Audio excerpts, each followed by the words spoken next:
Okay, so this is the new edition of the PYSQT seminar. This is June's seminar by Daniel Goncalves. Before I present him, I wanted to inform you that we're going to take a summer break, and the next seminar will be on September. So we are taking July and August off. And I'll say it again at the end in case someone connects mid-talk. And now with our speaker, as I said, Daniel Goncalves. I wanted to give a bit of background on his, for now, brief trajectory. He studied physics at the Autónoma de Barcelona. He did his bachelor thesis on superconducting metamaterials. Then he switched topics slightly and he did the master in photonics at Universidad Politécnica de Catalunya. There he did his master thesis already with Derek Zhang, working on light matter interaction. And he stayed there for his PhD, in which he's in his third year. And yeah, he's doing his PhD at ICFO under the supervision of Derek Zhang. And he's going to talk about his PhD topic today. So Daniel, with that, I'll stop sharing my screen and you can start sharing yours. Yeah, thanks Juan for the very nice introduction. So let me share the screen.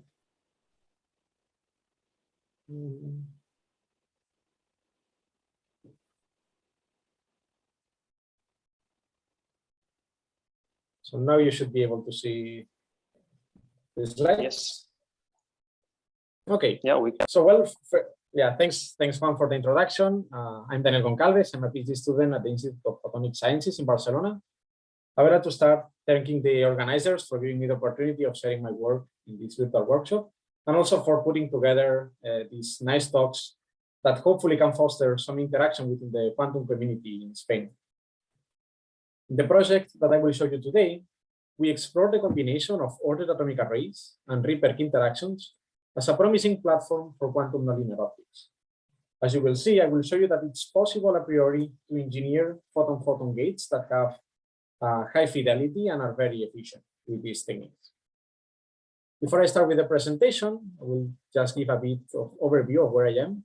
So I'm studying a PhD in Barcelona, so Castelldefels, close to Barcelona. The institute is ICFO. It's an institute basically that studies photonic sciences in general and specifically quantum optics. And well, you can see we have nice facilities and very nice people. So if you want to join us, just let us know. So for today's talk, I divided the presentation in two parts. So in the first part, I will do a bit of introduction of quantum optics and which are the main goals that we want to achieve, and specifically why we are so interested in getting photon-photon interactions and quantum nonlinear optics. I will also discuss some of the state-of-the-art in atomic ensembles, EIT, Rydberg interactions, and then I will discuss the properties of atomic arrays behaving as perfect mirrors. After a short break for questions, if there are, I will then continue with the main bulk of the presentation, which is going to be related with these photon-photon switches that I introduced at the beginning. So without further ado, let's start with a very basic statement and perhaps trivial, which is that photons do not interact in free space. So imagine I prepare two photons in different states, psi1 and psi2, and then I make them cross each other in free space.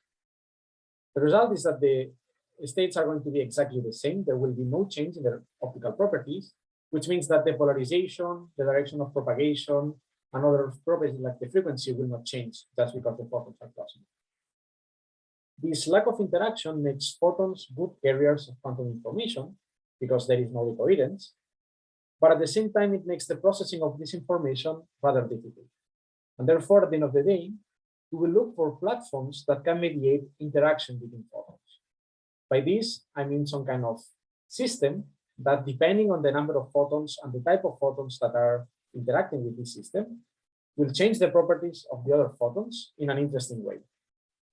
Of course, the system has to be nonlinear in the sense that the optical properties have to depend on the number of photons that we are using. And potential applications of this kind of light matter interacting platforms can be, for instance, creating logic gates for quantum computation, preparing photonic cluster states, or even studying many body physics using large number of particles. So let's now discuss some potential candidates to be this nonlinear quantum platform. And we are specifically looking for systems that exhibit nonlinear optical properties. So one can show that the simplest, most elemental example of this nonlinear system is just an ideal two-level atom. This two-level atom is an idealized object that is going to be two-level, which means that it will have some ground state G and some excited state. And it can only be excited once by resonant light. I will also assume that this atom is perfectly trapped in fluid space, and therefore I will neglect the movement for motional degrees of freedom. So the idea is the following. If now I shine two photons on this atom, if the first photon excites the atom, basically saturates the optical response, because since that two-level atom is a system that can only be excited once, then the second photon will see the atom already excited and will go through the atom. The problem is that in real experiments, this is not like this. So what happens in most cases is that these photons will go through the atom without interacting at all. The reason for this is that the atom-like coupling in free space is actually very weak, because the coupling efficiency goes as the wavelength squared divided by the cross-section area of the beam. In typical experiments, what you see is that this coupling rate is less than 10%, which means that less than 10% of the photons you shine on this atom will actually get scattered. So basically, this diffraction limit is preventing us from getting strong atom-like coupling.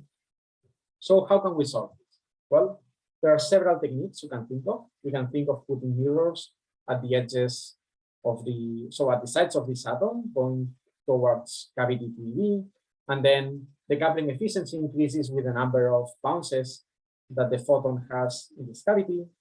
You can also think of coupling this atom to an nanophotonic structure that has a specific, or that can tailor basically the wavelength and so on. In our case, the approach we're going to take is a very traditional approach, which is just increasing the number of targets. So if now I consider an atomic ensemble of two-level atoms, basically I'm increasing the probability of interaction linearly. So basically, it increases linearly with the number of illuminated atoms.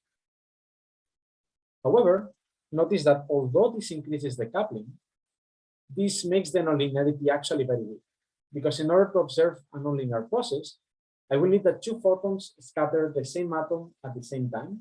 And this is very unlikely given the typical size of the Photon-photon packets and the fact that I have multiple targets. Therefore, we need a solution to this. And the solution to this comes with a combination of two ideas, which is electromagnetic induced transparency, or EIT, and Rydberg atoms. So this is a state of the art. This is already done in experiments. I'm just introducing the main ideas. So let's remember what's EIT, this electromagnetic induced transparency. So in a standard EIT, you have a three-level system. You have a ground and an excited state, and you have an auxiliary state S. You have a signal field that couples this ground to excited transition with a certain detuning.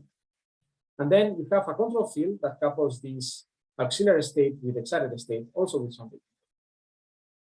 I'm assuming that it's not possible to couple the S state with the G state.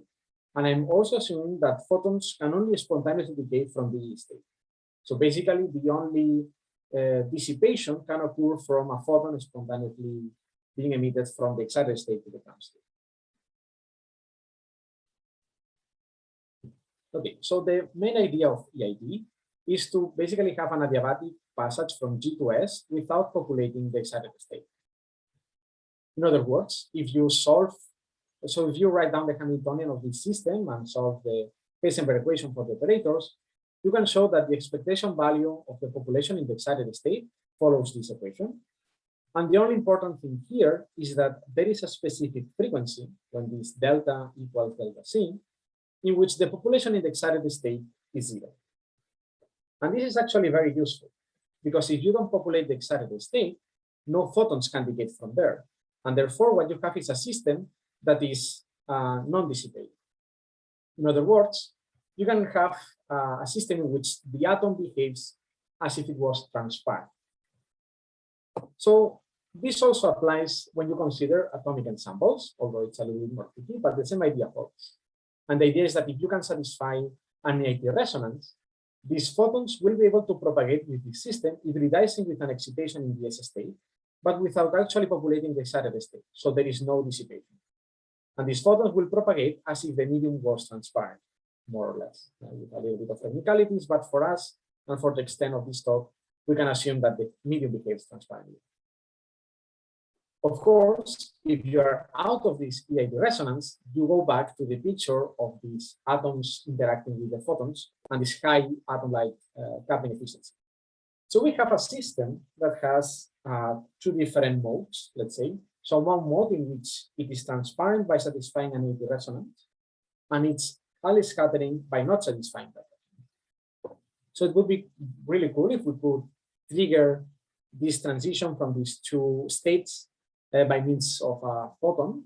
And actually that's possible. And it's only possible because we have Rydberg states. So Rydberg states is the second ingredient we're going to use for getting quantum nonlinear optics. And the main idea is that these Rydberg states are high-laying atomic states. So if you imagine the Bohr model for the atom, you have a nuclei of positive charge, and then you have the electrons orbiting the atom. And then when you quantize, you have that the orbit of these electrons is given by the principal quantum number. And basically, Rydberg atoms have a very large principal quantum number, 40, 60, even 100. So the main idea is first that these are going to be high-laying excited states. And the second idea is that the dipole moment of the Rydberg atoms is actually huge.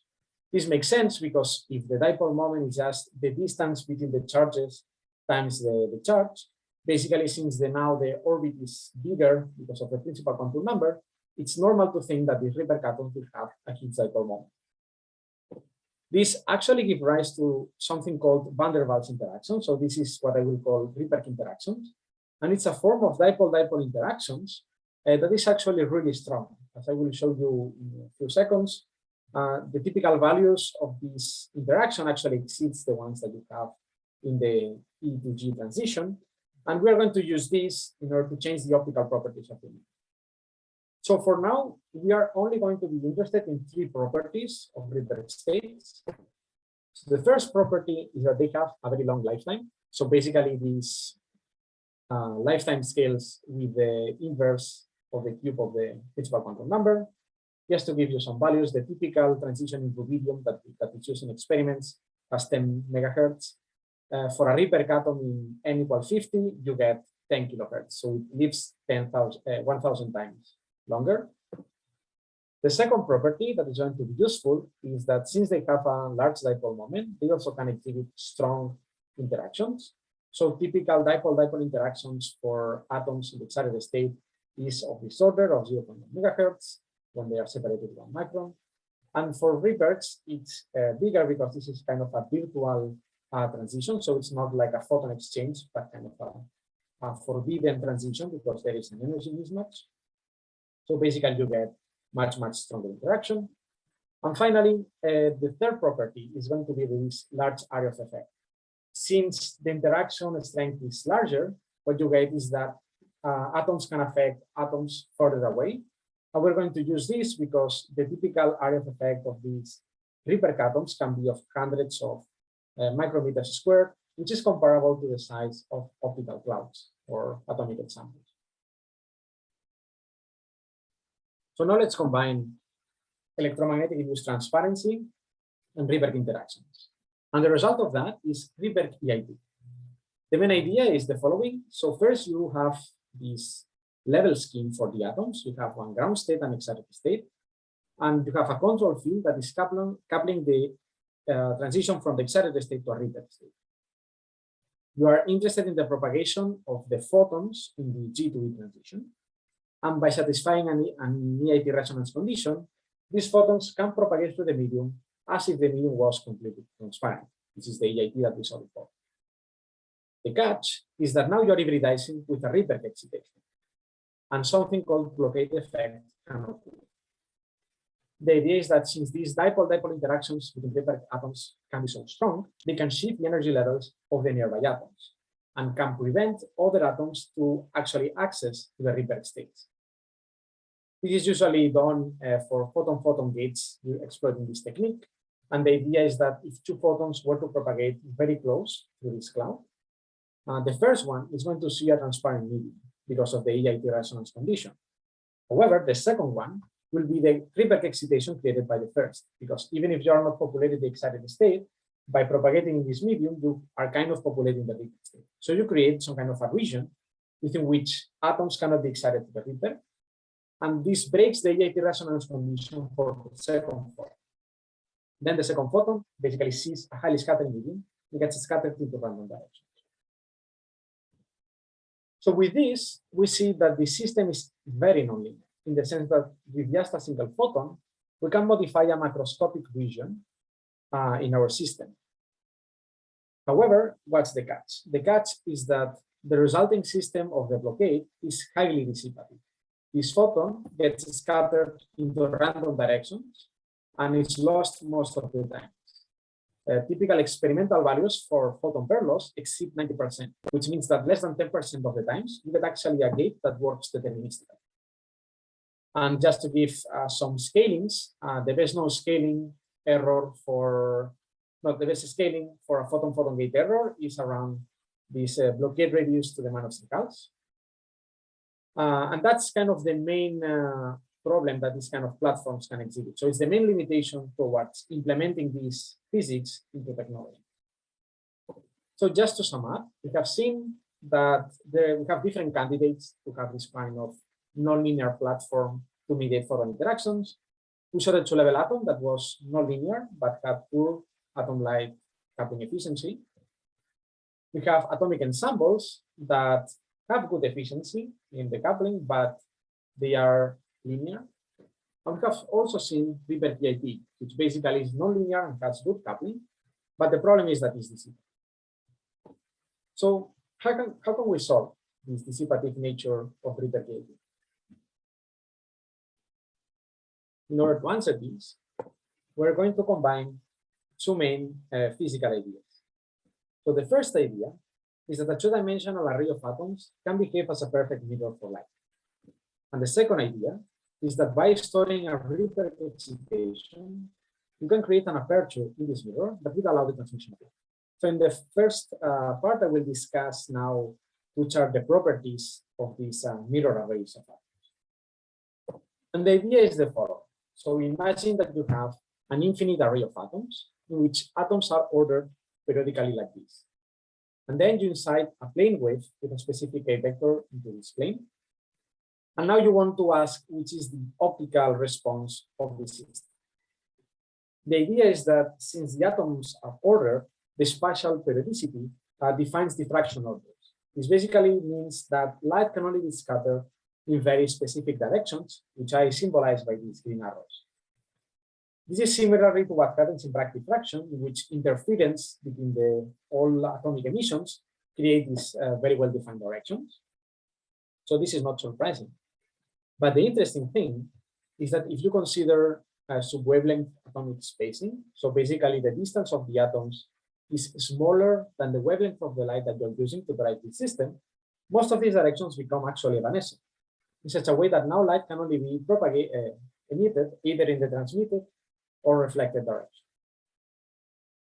In order to continue our study of the optical response, now I will propose you to do the following experiment. So imagine that you have your infinite array, and then you shun a plane wave. This problem can be expressed as the combination of two problems. And since this is linear optics, I can basically do these kind of tricks. So the idea is that I will split this problem here into two different configurations. So in this configuration, I have two plane waves inciding on the same atomic array. And then on this other configuration, I have the same situation as before, but with a change of sign here. If you adapt the fields, you will see that you get exactly this situation. So this and this get this one, and this cancels this one.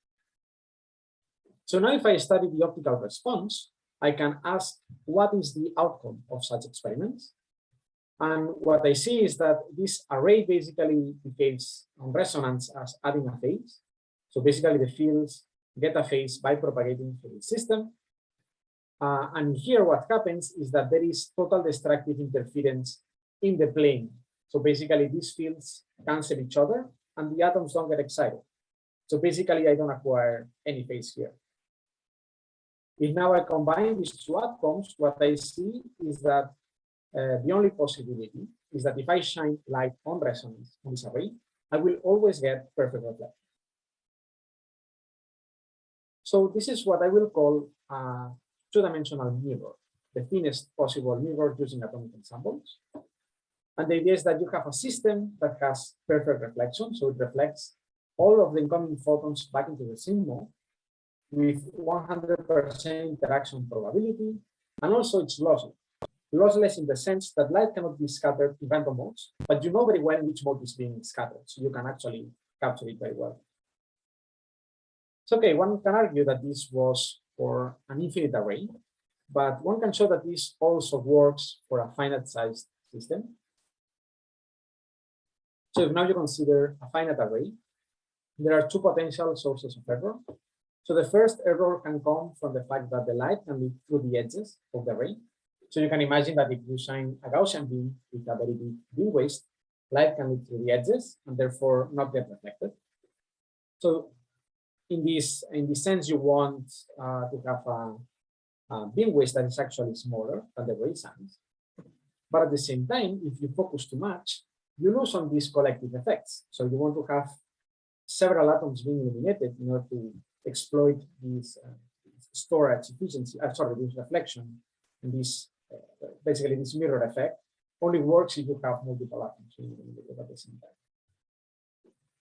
So therefore, this sets a trade-off for the beam waist, and therefore there's going to be a blockade radius that actually optimizes the size of this blockade in order to maximize the reflection.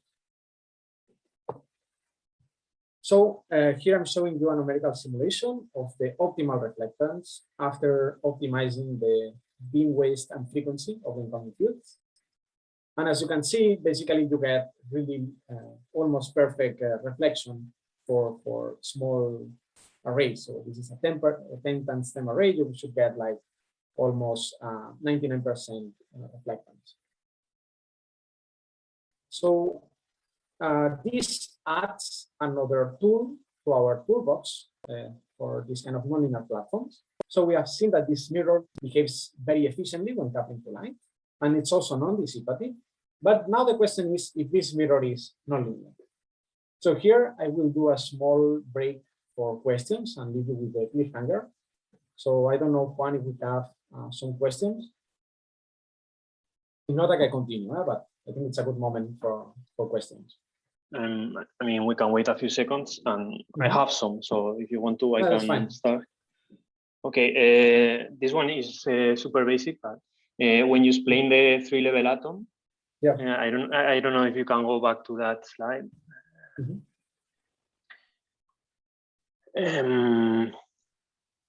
I was wondering why the driving pulses that connect the ground state to the excited state and the excited state to the S state, why are they detuned from the actual transition frequency? So you can so the idea is to avoid this population of the excited state as much as you can. Okay. So you can have here, so it should work even if you don't have these detunings, but you actually do it to prevent any excitation at all. So even if you don't match exactly this frequency, like the ones surrounding it are not going to excite this transition. Okay. So if you were to do it without the detunings, this would look like this and would have like a minima just at the center. But then if you miss a little bit that frequency, you are already coupling very well to the excited state. So by using this, you actually ensure better that you are not populating, even if you don't exactly match the CIT resonance. Okay, okay. So you want both transitions to be sort of in the dispersive regime. Exactly, yeah. Okay, okay. I have another one. When you explain the atomic lattice mirror. I was wondering, I mean, you explained that it was somewhat robust against finite size effects. I was wondering how robust is it against disorder in the lattice? Yeah, that's a good point. Of course, disorder is going to affect this. Like you can think of just errors in the trapping, or even like adding motional degrees of freedom, no? Because these atoms can heat up and so on. So of course, since this is an interference effect, you need that all these atoms are really identical in that sense, indistinguishable. So if they start to have motional excitations, or you have to start disorder, then you see a reduction on these reflectance. This actually was done experimentally, and one of the main problems they had was actually this heating of the array and this motion of the atoms. But it's still like a good approximation. So even if you account for that, you get like 70–80% mirrors nowadays.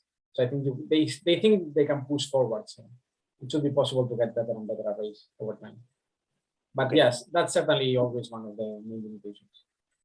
Okay. And then you mentioned that if you reduce the beam waves too much in order to avoid seeing the edges of the array, then you run into the risk of being too focused and not having collective effects. But I would have guessed that the collective effects are triggered by the relationship between the wavelength of the incoming wave and the lattice spacing, and not the waste of the beam itself. Yeah, so I mean, even if you have like an infinite array, like you only couple to the atoms you are illuminating, no? So effectively, the size of the array is the array you are illuminating, more or less. And then the idea is that, yeah, indeed, if you actually do this formally, reflectance is a phenomenon that depends on frequency. In other words, it depends on the K vectors that you're using. So the idea is that if you focus too much, your input field will have a lot of wave vectors, and only few of them are going to be resonant. So that's another way of doing it. Right? Okay. So since it's a resonant problem, you really want to have few K vectors, because then you can actually couple them very well to the array. If not, you basically don't get this reflection. Yeah, most of your light doesn't see the array. Right? Exactly. Well, or sees the array but doesn't couple. Yeah.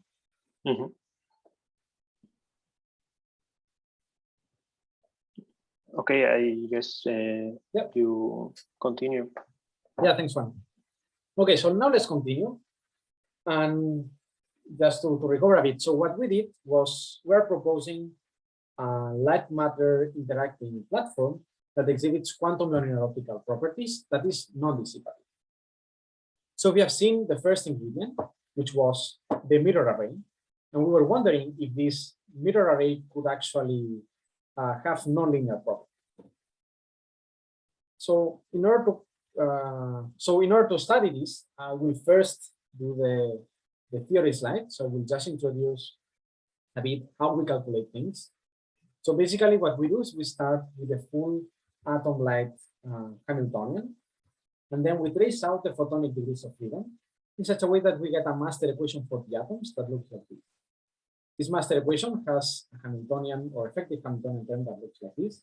So here you have the typical driving term, because you're driving these atoms, let's see, with a weak coherent field. You have also the dipole-dipole interaction between the different atoms.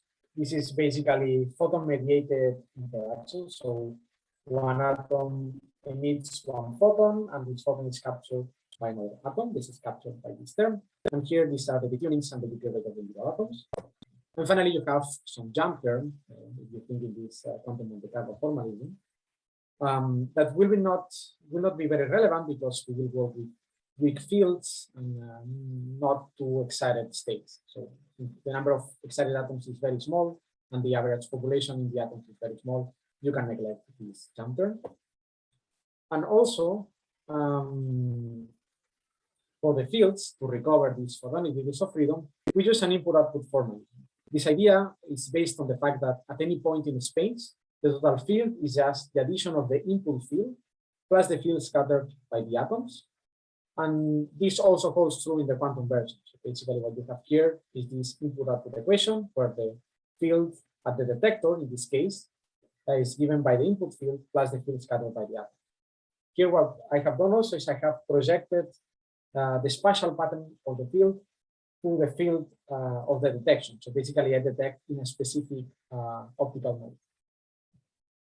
So for instance, if I want to measure the reflectance coefficient, the reflection coefficient, this is given by the expectation value of this detector in reflectance. So I will put the reflector here, and then divided by the basically the component of the field that I'm using as input.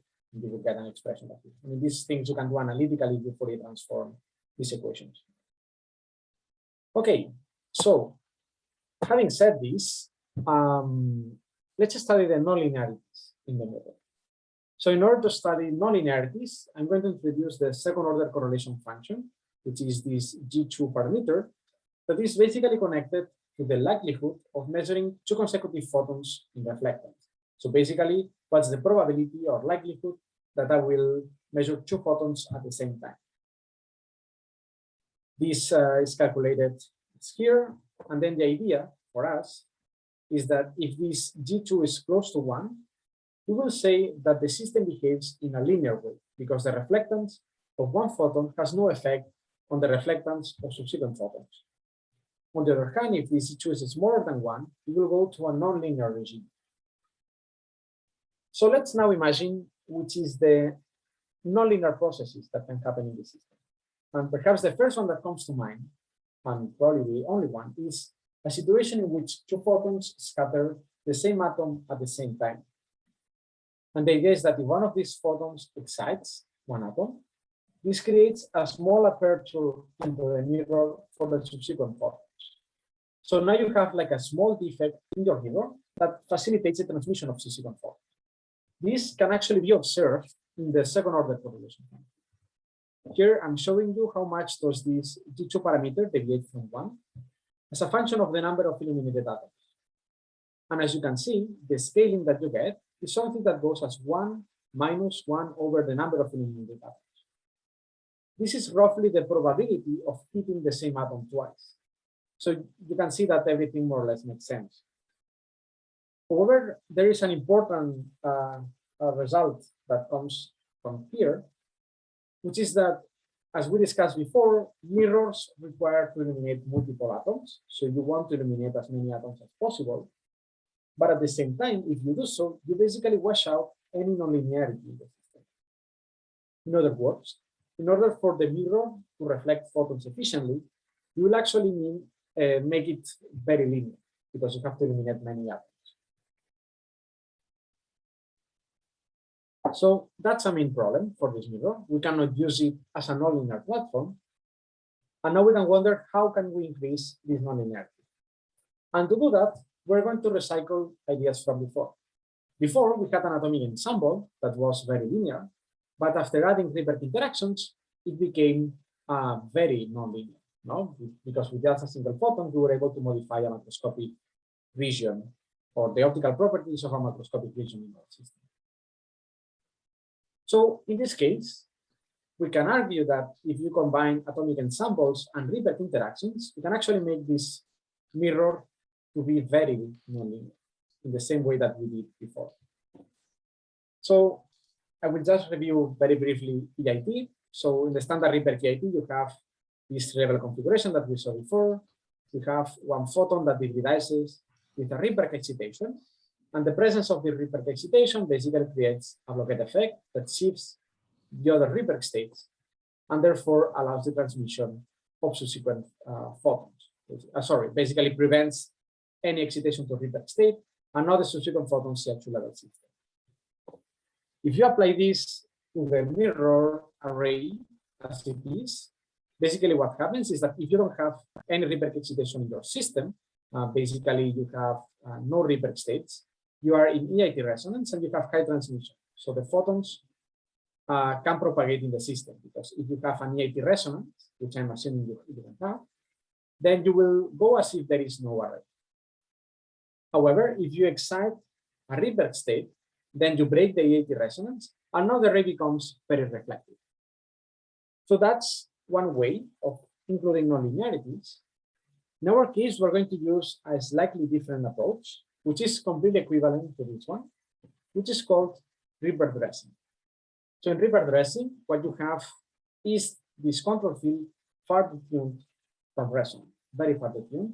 And the idea is that you don't want to have hybridization with the Rydberg states. So you don't want to have this adiabatic population of the Rydberg without populating it. What you actually want is to create an AC Stark shift on the excited states.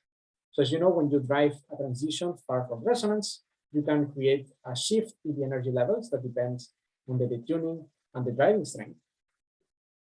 And basically, this will create an energy shift on the excited states. And the idea is that now if I, with another method, were able to store a Rydberg excitation, now I can also shift the energy levels and disrupt the dressing of the nearby atoms. This dressing depended on the resonance frequency between the E and R levels. And the idea is that if I have a Rydberg interaction triggering, basically I will induce an energy shift that depends on position. And just to clarify, I'm assuming that I have a separation of energy scales. So I'm assuming that the detuning of this control field is much larger than the driving strength of the control field within the dressing regime. And I'm assuming that the energy scales in the E to R transition are much bigger than the energy scales in the excited and ground transition. This way, I can use all the physics from the mirror picture because the E to G transition gets the same properties as it was before. So it's, even if now we have the level system, since these R states are very far from resonance, you can actually recover the mirror effect. So let's see what would happen in reality. So if now I have, imagine I have one of these photons, no, that we were discussing before as an excitation in my array, and now I store it as a Rydberg excitation. What this will create is a huge aperture. Because what happens is that this Rydberg excitation will shift the energy level of the nearby atoms and will create a huge bulk of atoms that will be out of resonance from the incoming line. This creates a huge hole in my mirror. And as you can see, this can be seen in the second order correlation function, this G2, these red squares actually show that when your blockade radius is bigger than the beam waist of the field that you're using to drive. So basically, the size of the hole is bigger than the size of the photonic wave packets. Basically, you get almost this G2 going to 0. So basically, a very nonlinear response. So how will this be implemented in a photon-photon switch protocol? Well, the idea would be that first you go with a gate photon that can be stored as an excitation in your system. By means of a control field, you can store this excitation as a Rydberg excitation in your system. Once this has been stored, then you can detune the control field far from resonance to go into the Rydberg dressing regime and induce these AC Stark shifts. And then, as I said before, what happens is that by having the presence of the Rydberg excitation, the dressing of the nearby atoms gets disrupted, and you get this dressing-induced interaction. So you get a potential for excited states that depends on the distance they have from the Rydberg excitation. And using perturbation theory, you can actually show that you get an interaction that looks like this. So basically, effectively, what you are doing is you are transferring the blockade effect from the Rydberg states to the excited states. And of course, now the effective size of this hole is much bigger than the hole of a single atom that we saw before. Now we have a hole that is the size of the blockade radius. And as I said before, creates an aperture into this method. So we will consider two different scenarios, one reflecting a scenario and one transmitting a scenario. In both, I start with exactly the same configuration, so all the atoms in the ground state. And the only difference between the two is that in the transmitting a scenario, I'm going to send a gate photon. Basically, I take this photon, I split it with a beam splitter, and I shine it on the array from both sides in order to store it. Then the idea is that by storing this Rydberg excitation, Now, when I go to the Rydberg dressing regime, I have two different distinct scenarios. In this scenario, since I don't have Rydberg excitation, all atoms are shifted by the same amount for the AC stack shift. And then by shining resonant light, I can actually have this perfect mirror behavior that we saw before. On the other hand, in this scenario, since I have a Rydberg excitation stored, this will shift the energy levels of the atoms and create this dressing-induced interaction, and therefore create an aperture into magnitude. So this is basically the photon-photon switch protocol that we were thinking to implement. And then let's now discuss the performance of the switch. So basically, we're studying a system where the transmission and reflection of a signal photon is conditioned to the storage and retrieval of a gate photon. So this signal photon is the green one, and the gate photon is the orange one. They are identical photons, and the only difference between them is the timing in which they are sent. The idea is that if I also connect the outputs of the reflection or transmission with a beam splitter, I can have a CNOT gate like this one. So if I don't have a gate photon, a photon going in the right direction gets reflected to the left, and left goes reflected to the right. But if now I stored a Rydberg excitation, right becomes right and left becomes left. Okay, so let's study now the limitations that the system has from a theoretical perspective. So the first limitation is the same we had from the mirror array. So first, your beam widths have to be relatively small compared to the size of your array, because if it's too big, light will leak through the edges. On the other hand, if you focus too much, we lose on the collective effects. So we want to have a beam width that is also big enough. Notice that the errors that happened in reflection are the same errors that will happen in storage. So storage and reflection are deeply connected. In fact, you can think of reflection as first storing and then retrieving. So it's natural that these sources of error are more or less the same. Finally, now we have an extra error. And the reason of this extra error is that when we store the Rydberg excitation, we don't know which atom is actually storing this excitation. Basically, what we are doing is we shine some field that creates a delocalized excitation, and therefore we are going to have a superposition of poles instead of a very clear determined pole. So in order to have these subsequent photons going through the aperture, we also want that the beam widths of the incoming photons are smaller than the blockade radius, because if my blockade radius is big enough, even if I have some uncertainty in the position of the aperture, I will still have a very high consumption. Giving all this into account, one can optimize the performance of the system by taking different values of the beam width and taking the ones that maximize the error, minimize the error. Sorry. So by this error, I mean the maximal error between transmission and reflection. So I take the maximal error between the two configurations because I want something that works well in the two conditions. And basically, the first thing that I see is that the optimal beam widths scale almost linearly with the blockade radius. And more interestingly, the scaling that I get for the the gate error is basically scaling with the blockade radius to the -4 exactly. So this is the one I get. This is scaling to the -4, which actually beats the best known value for distorted ensembles. So that's enhancement.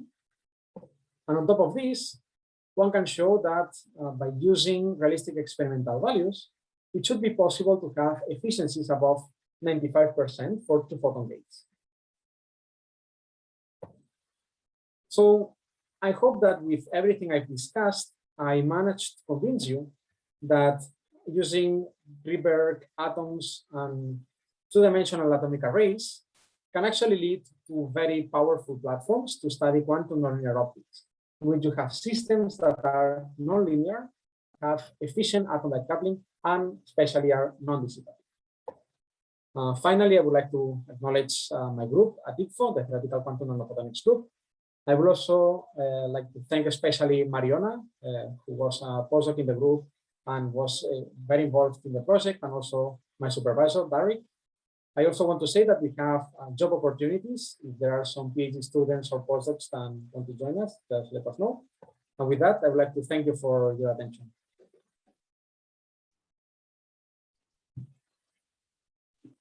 Thank you, Daniel. Let's wait for some questions. Maybe again, I can start when people think about theirs. You mentioned that when you shine the gate photon, Yes. you do so on both sides of the array. Yes. Why is that? So that's to maximize the storage efficiency. You can think of it as the time reversal process. So imagine you have something stored in the array, and then you let that excitation decay. So you will have the array emitting a wave in both sides of the array. So if you play the movie in reversal, it's natural to think that the optimal storage will happen when you shine light from both sides of the array instead of just one side. Okay, so you have some sort of destructive interference between the scattered photons.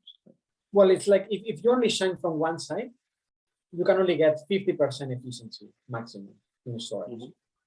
So shining from both sides actually allows you to get towards this 100% efficiency. Okay. I got also a very basic question, I guess, but I was wondering how resistant are these kind of platforms to the loss of photons? Because I guess that you're trapping not photons, but atoms. Because I guess that if you're trapping atoms, you are losing them during the protocol. I was wondering if this maybe affects the fidelity or the ability of your system to perform the task or not. Yeah, I mean, that's a good comment. No, I mean, of course, the perfect mirror or the ideal two-level mirror requires to have almost unity filling. So you really need to have a high filling array. But still, like experimentally, you can actually get very high fillings. And the timing of this experiment, we don't think it's going to be so long that you start losing a lot of atoms. Also, I have to say that since we are using very weak fields, so even single photons, we also don't expect to have very high heating. We're using the powerful laser for the Rydberg transition, which is the one that is deployed. So that also helps us reducing the heating. So overall, I don't expect to be like a major problem, but of course, heating is going to be a player.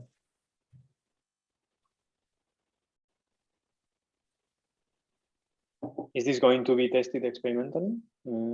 Yeah, I mean, I don't want to do spoilers because it's not a project I'm directly involved in, but I've heard that there is people trying to do this in the lab, and maybe like in a few months we can see some paper in archive discussing this kind of system.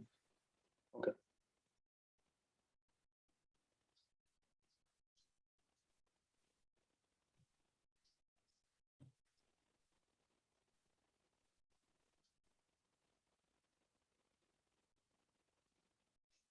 Okay, so if there are no other questions, we might close it here. Thank you again, Daniel. I think the talk was very aligned with what we wanted to do with these talks. I think it was very pedagogical. I think we're the same people that we started, but just in case, there will be no seminar on July and August, and we'll be back in September. Thank you, everyone. Okay, thank you, everyone. This is it. Ciao.